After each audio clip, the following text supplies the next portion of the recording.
Hey there, welcome to day 25 of our Get Up and Go challenge, our 30-day plus October 2020 Get Up and Go challenge. SOAP framework is the one we're discussing. This is our third time through the framework, one day at a time, so that we really understand and install it in our subconscious so we can automatically make it a part of our repertoire in how we deal with challenges and change and anything in our life, anything that's different in our life, anything that comes up, anything we need to make a decision on. Now, the P in SOAP, in our SOAP framework, the P stands for progress. Progress, right? We as human beings need to know that we're moving in the direction we want to go. Otherwise, we lose hope. We lose drive. We lose momentum. We lose motivation to do anything or to even get out of bed sometimes. COVID-19 has had a huge impact on millions of people with respect to shutting down their feeling of like they're making progress. It's a human need and desire to feel like we're moving towards something, that we're continually improving, that we're continually growing toward a goal or objective that's important to us.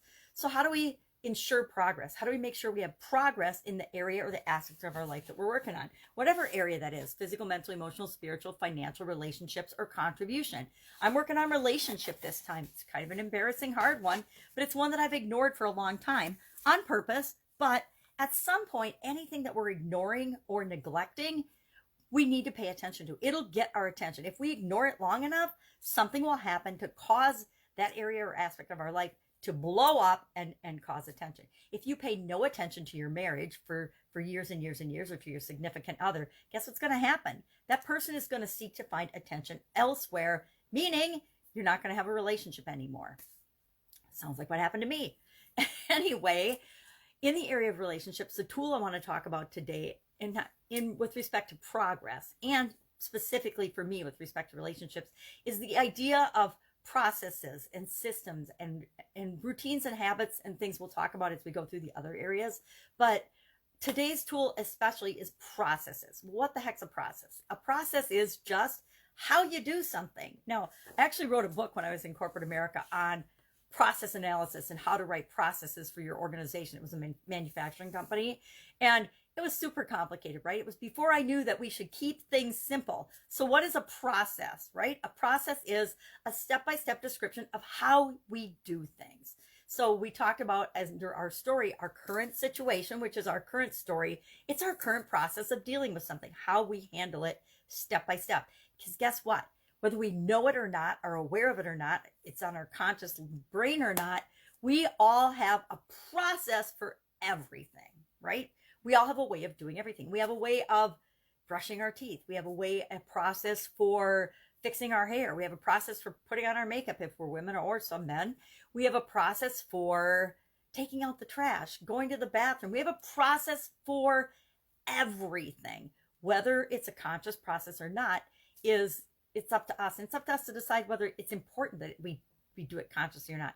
My whole purpose of creating processes and systems is so that I can take it from being something I have to think about and do all the time, and I have to think about it every time I'm going to do it, to an automatic process that's moving me toward the result I want, and I don't have to think about it. I can put it in my subconscious and it will automatically happen for me unless I choose to change that process or do something different, right? So my process for cooking a particular thing is the same all the time, unless I decide I want to get creative and I want to tweak that process to create a different result, right? Say my holiday sweet potatoes, which are awesome, by the way, and I'm famous for, I decide I want to play with and tweak that recipe. Now, actually, I've been tweaking that recipe for about 20 years, so it just gets better and better and better. Have there been a couple of years where it's been like, oh yeah, kind of missed the boat on that because it had too much butter? Absolutely. But overall, the process that I follow, as I learn the things that work the best, I just automatically do that in a recipe, in my life, in everything. So how do I look at the area of personal relationship in my life to go from, and my overall objectives to go from closed to open? How do I make that a process and a routine? Well, I look at the action that I took yesterday, and the first thing I can ask myself is, how did I feel about that? Did it make me feel like I'm moving toward being more open or less being open? Did it move me toward what I want or away from what I want? We talked about the lifeline exercise with respect to the area of progress. We've talked about the measurement, what measure matters. And today we're talking about processes. How can I actually intentionally create processes and systems and procedures to ensure I get the result that I want? So for me, an easy way to do that would be, yesterday what I did was I selected the activities. I did nominal group, and it came out, I think, I can't remember. I'm not looking at it. Where's my book? Where's my book? Where's my book? Where's my homework? I actually did nominal group on friends and family activities or online participation. So like online dating, which I got to tell you that I feel about a -6 on, but that's not what I rated. I was a little more honest. But overall, the thing that came out as my number one thing from the nominal group technique was to be active, do more activities, participate in things, get out there, not hide in my house just because it's COVID-19. Continue to do the things that make me feel good in other areas of my life, like walking every day, and then add to that different activities where I actually might engage in and interact with other people. I don't know about you, but one of my fun things to do is when I go for a walk is to smile at people. Now, if they have masks on, it's kind of hard, but I like to smile at them and see their reaction. Some people, and I've learned over the years that their reaction is 100% about them, not about me. So it's a good way to test and see what kind of people, or what kind of, and not even what kind of people, who they are in this very instant, how they're feeling in this very instant. A lot of times people go for walks to relieve stress. So sometimes you'll run into a lot of stressed out people. It never hurts to smile at them, right? So I challenge myself to actually smile at and say hi or good morning or good afternoon, whatever, good evening, whatever time of day it is that I'm out and about in the world, to the people I walk by, right? And it's interesting to see people's reaction. But as soon as I remember that their reaction is about them, not about me, it doesn't matter. And I just go for counting smiles and people that react positively. And then I just blow off the people that react negatively, because I just say, oh, they must be having a bad day. So how do I know I'm making progress? I will actually schedule, going forward, activities, maybe not every day, but every day my normal activities, and add more fun to them and more interaction with them. But I'll also, at least once a week, add a stretch, or get out of my comfort zone activity, where I will do something, engage in something, participate in something that I might not necessarily do, but just to expand my horizons and my experience. So my process will be to automatically schedule at least one new thing a week, right? One new thing a week, one new activity, one new meeting, one new call, one new something with respect to my personal life and my personal romantic life, versus just not doing anything. Is that a comfort zone stretcher for me? Yep, absolutely. But once I commit to myself that I'm going to follow the process, and I will actually write a step-by-step process. This is how I'm going to find the activity.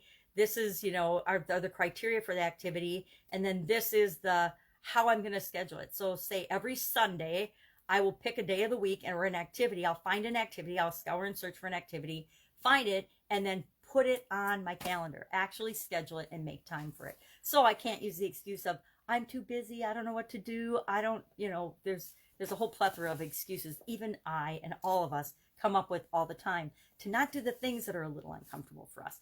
But they're the things that we know help us to progress in the direction we want to go, to help us be who we want to be and get the things that we want in life.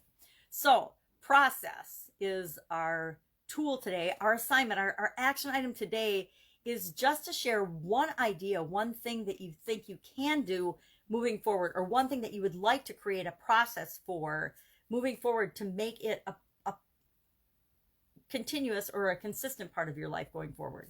You might not have figured that out yet. We've only done one day on the area that you're working on. So you might be like, I don't know what to do yet. Well, then just tuck this away and think about, but for the homework, just share something that you could do, that you could act upon, right? Or you could just share, how did your action yesterday work out for you? That's always a good share too, to help other people be motivated to go ahead and continue to use the SOAP framework. That's it for today. That is it. Our assignment, progress. Are we making progress?